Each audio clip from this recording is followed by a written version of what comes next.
So moving on, the Cyclotech Cyclorotor is back in the news cycle, which this is an interesting one we talked about, I don't know, maybe a year ago, Alan. So this one is probably the closest to that sort of Blade Runner 2049, where you could have one of these essentially in the wheel well. I mean, if you haven't seen this, it's got 4 rotating drums, a lot like 4 tires on a car.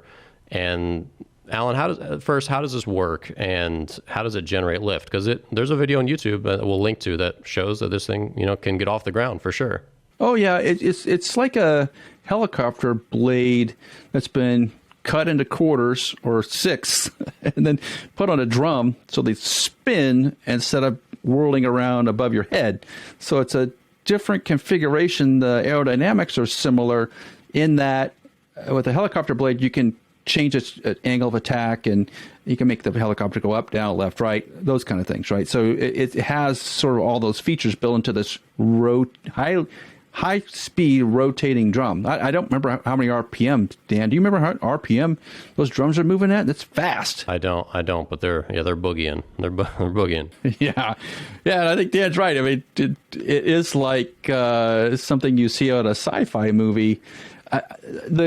It has advantages, right? Which you named, which is it's compact, right? That you don't have those big whirling blades spinning around. So it does look like tires or wheels on a car. It's about the same width. But the question is, we've seen it.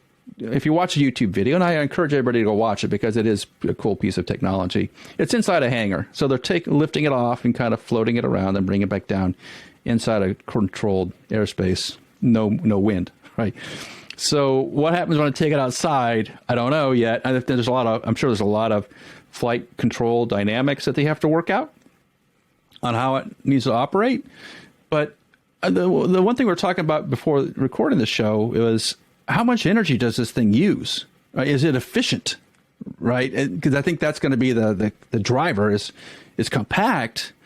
But if I'm using battery power, it seems like I'm not super efficient. Yeah, it's obviously that's a bottleneck even for the traditional, if you call any eVTOL traditional at this point, right? I mean, can they get the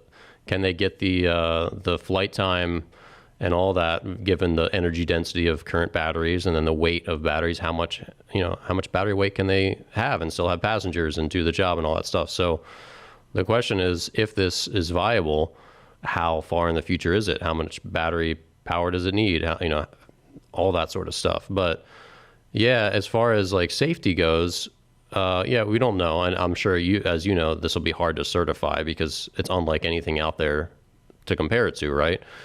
But at least from the safety standpoint of if you're flying this in a city in the distant future, a la Blade Runner or something, this one seems like it's not going to, decapitate a ton of people like a helicopter could, or, any of those scary scenarios, which are unfortunately scary scenarios, right? And this one seems like, hey, this thing's just moving around kind of like a car, has each of these rotating drums in the wheel wells, essentially.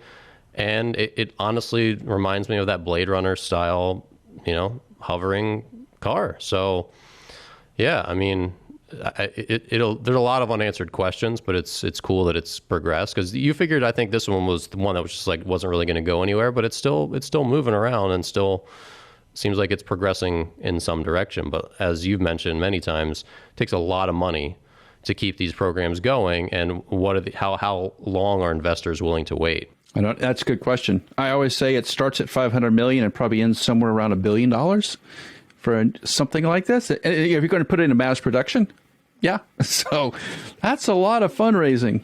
That's a lot of money. It just is. So we'll keep an eye on it, but yeah, definitely interesting. Best of luck to them. I mean, like I said, I would love to see hovering cars a la Blade Runner. That seems super cool. And so they seem like maybe the front runner to have that sort of vision of the future come to fruition.